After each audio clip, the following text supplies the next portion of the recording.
अस्सलामुअलैकुम क्लास। बेटा आज हम एक्सरसाइज 5.3 का क्वेश्चन नंबर 6 एंड 7 करेंगे। क्वेश्चन नंबर 6 है हमारे पास। Here question number 6, the remainder after dividing the polynomial P of X. ये हमारे पास क्या है, पोलिनोमियल है बाय एक्स प्लस 1। इस पोलिनोमियल को हम इस पे डिवाइड करेंगे। ये हमारे पास क्या है, लीनियर डिवाइज़र। इसको जब हम डिवाइड करेंगे इस पोलिनोमियल पे तो रिमाइंडर क्या आएगा, 2b। ये हमारे पास क्या आएगा, रिमाइंडर। फिर वो कह रहा है calculate the value of a and b की वैल्यूज फाइंड करनी है। इफ़ दिस एक्सप्रेशन, इसी एक्सप्रेशन की बात हो रही है, लीव द रिमाइंडर, फिर ये रिमाइंडर आएगा on being divided by x minus 2। जब आप एक्स माइनस 2 पे डिवाइड करोगे इस पोलिनोमियल को, पहले हमने क्या किया, इस पोलिनोमियल को इस एक्स प्लस 1 पे डिवाइड किया तो रिमाइंडर क्या आया, 2b। फिर हमने इसी पोलिनोमियल को एक्स माइनस 2 से जब डिवाइड किया तो रिमाइंडर आया ये। तो हम देखते हैं कैसे हम सॉल्व करेंगे। तो ये हमारे पास क्वेश्चन आ गया। Let p of x x cube plus a x square plus 7। पहले हम एक्स प्लस 1 के लिए चेक करते हैं। तो एक्स प्लस 1 को 0 के इक्वल लेट रखो और ये प्लस 1 क्या हो जाएगा, इक्वल के उस साइड पे जाके -1 हो जाएगा। तो एक्स की वैल्यू क्या आ जाएगी, -1 आ जाएगी बाय रिमाइंडर थ्योरम। अब ये -1 आप इस पोलिनोमियल में पुट कर दो तो ये जो पी ऑफ -1 है ये हमारे पास क्या है, रिमाइंडर है। तो ये ज़रा पुट करें, -1 का क्यूब प्लस ए इंटू -1 का square plus 7 as it is आ गया। अब पावर क्या है, ओड है तो माइनस एज इट इज़ आएगा। यहाँ पावर इवन है तो माइनस प्लस में चेंज होगा, प्लस ए आ गया प्लस 7। -1 प्लस 7 6 प्लस ए, ये पी ऑफ -1 की वैल्यू आ गई। और ये हमारे पास क्या है, रिमाइंडर है। ये चीज़ रिमाइंडर है according to the given statement. अब उन्होंने कहा था कि आपने उस रिमाइंडर, वो रिमाइंडर किसके इक्वल था, 2b के। ये देखो, the remainder after dividing the polynomial, divide करने के बाद रिमाइंडर किसके इक्वल होगा, 2b के इक्वल होगा। तो हम क्या करते हैं, ये जो p ऑफ -1 था इसको किसके इक्वल रख लेते हैं, 2b के इक्वल। जो भी रिमाइंडर आएगा उसको 2b के इक्वल रख लेना है। तो अब p of -1 is equal to 2b और p ऑफ -1 हमारे पास क्या था, 6 प्लस a था, तो उसकी वैल्यू लिख दी 6 plus a is equal to 2b आ गई। हमारे पास इक्वेशन 1 हो गई। अब हम चेक करते हैं 4x माइनस 2 के लिए, तो इसको इज इक्वल टू को 0 रखो। तो ये जब -2 उधर जाएगा इक्वल के दूसरी साइड पे तो ये +2 हो जाएगा। x की वैल्यू क्या आ गई, +2। अब ये x की वैल्यू जो 2 है ये भी इसी पोलिनोमियल में पुट करनी है।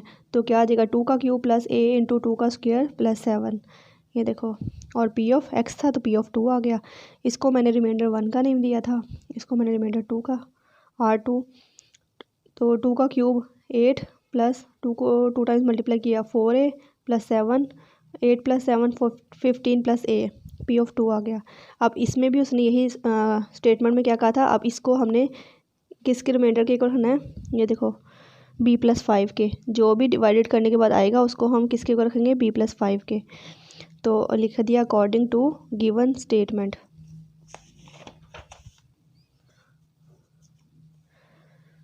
p ऑफ 2 क्या था, b प्लस 5 के इक्वल रखना था ना, क्योंकि वो सेकेंड टाइम डिवाइड जब हमने किया तो उसने कहा है रिमाइंडर ये होगा b प्लस 5।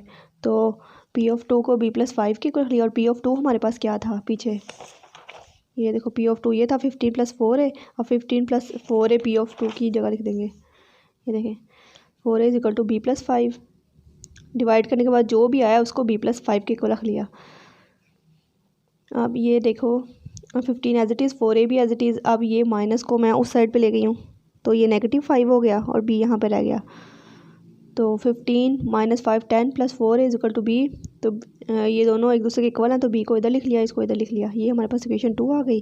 2 इक्वेशंस आ गई है। अब हम इन 2 इक्वेशंस को दो तरीक़ों से कर सकते हैं। एक तो या तो हम, एक ये वैल्यू है b is equal to 10 plus 4a, और एक ये है 2b 6 प्लस a। अब इनको या तो हम प्लस माइनस कर दें, ऐड या सब्ट्रैक्ट कर दें। यहाँ पे 2b है और यहाँ पे क्या है, b। तो इस इक्वेशन को 2 के साथ मल्टीप्लाई करके फिर हम इसको ऐड कर दें, वो कट हो जाएगा b। लेकिन हम यहाँ पे इसको दूसरे तरीके से कर रहे हैं, वो ज़्यादा इजी है। By putting the value of b in equation 1। ये जो b की वैल्यू है ये ना पूरी, ये वाली b की वैल्यू क्या है, 10 प्लस 4 है, ये हम पुट कर देते हैं इक्वेशन 1 में। Putting the value of b in equation 1। Equation 1 ये है हमारे पास, 6 plus a is equal to 2b, पीछे लिखी हुई है वो देख लीजिएगा आप। ये हमारे पास इक्वेशन 1 है। तो अब ये एज इट इज़ आ गया 6 + a, 2 भी एज इट इज़, b की वैल्यू क्या थी ये 10 + 4a, वो b की जगह पुट कर दिया है 10 + 4a, ये एज इट इज़ आ गया 10 × 2 = 20 + 4 × 2 = 8, इसको पहले इससे मल्टीप्लाई किया फिर इसको इससे मल्टीप्लाई किया, 8 आ गया। अब हाँ क्या करो, कॉन्स्टेंट्स को सेपरेट कर लो और a वाली टर्म्स को सेपरेट कर लो, तो 6 ये जो +20 था ये इधर आके -20 हो गया, और ये जो +a था ये उधर जाके -a हो गया। तो 6 - 20 - 14, 8 माइनस इसका कोफिशिएंट 1 है, तो 8 - 1 7a। अब आपने a की वैल्यू फाइंड करनी है, तो a के साथ क्या है 7 मल्टीप्लाई हो रहा है, तो इक्वल के दूसरी साइड पे जाके क्या हो जाएगा, डिवाइड हो जाएगा। ये देखो -14/7, तो 7 × 1 = 7, 7 × 2 = 14, तो a की वैल्यू क्या आ जाएगी -2 आ जाएगी।